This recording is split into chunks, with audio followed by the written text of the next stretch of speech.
I'm going to do some flint and steel today and try and wrap up a project I started about 10 months ago.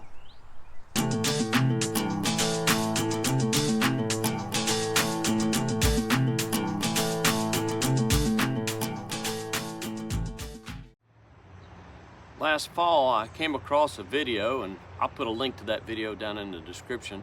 I came across a video of a fella who was roasting punkwood in an open flame, kind of like you'd make a marshmallow, and he was then using that as flint and steel tinder. Here's some punkwood, just mostly rotten wood. It's best if it's a little bit spongy.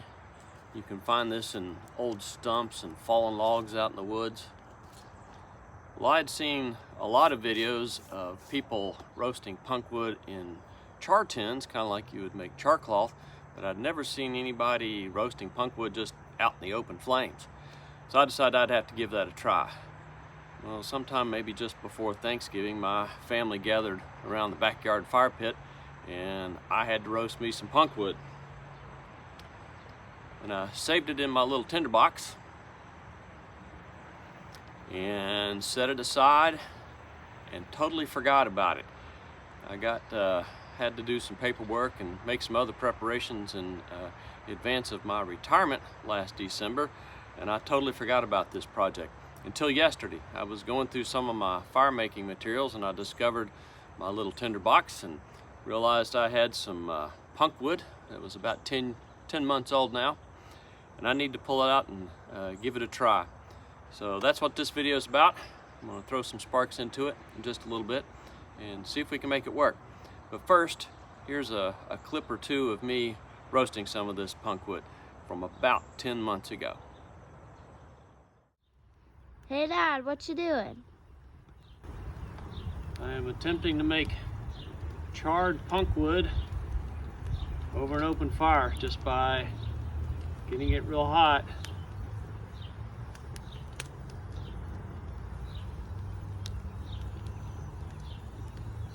Charring it on the outside.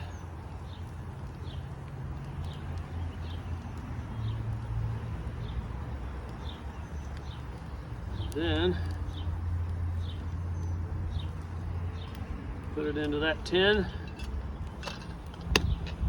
Let it keep charring in the absence of additional oxygen. We'll see if that works a little bit later.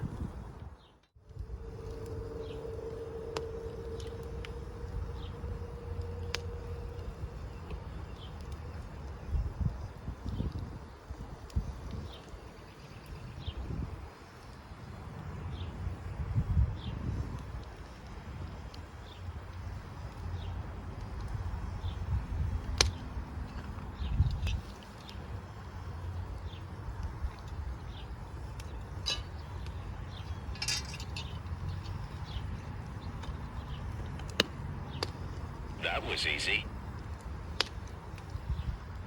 Let that roast a while. It's pretty hot.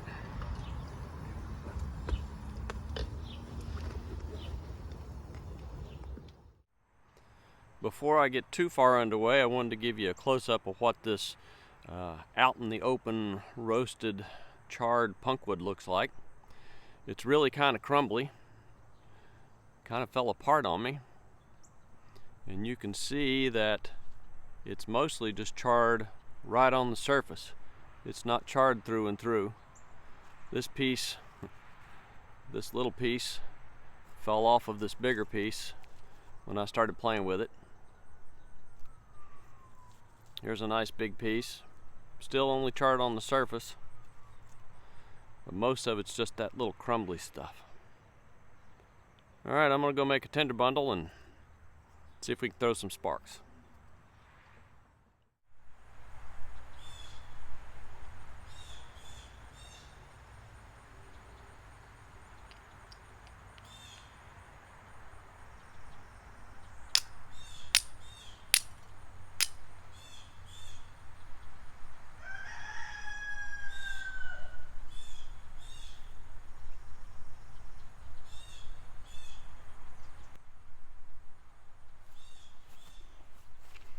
It's so bright outside I can barely see the sparks land. Looks like I caught one right there. My tinder bundle is some jute twine and some, I guess, red cedar shavings. Let that build up for just a second.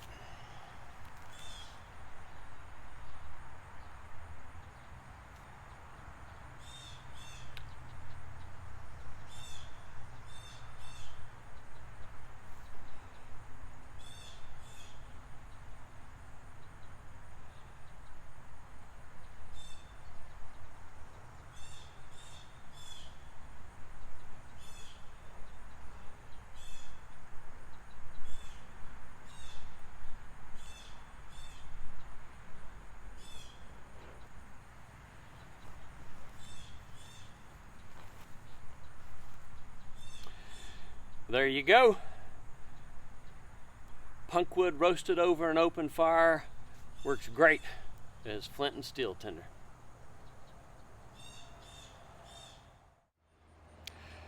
Before I wrap this one up for good, I thought maybe I'd show you my flint and steel kit. This is an old Nicholson file that I found at a yard sale, I don't know, sometime in the long ago past. Works great. And just an ordinary piece of English flint. It's getting kind of dull. I need to sharpen it and knock off some of the dull edges. But that's it. Just a simple flint and steel kit. Anyhow, folks, that's all for this one. Thank you for watching. I'll see you again next time.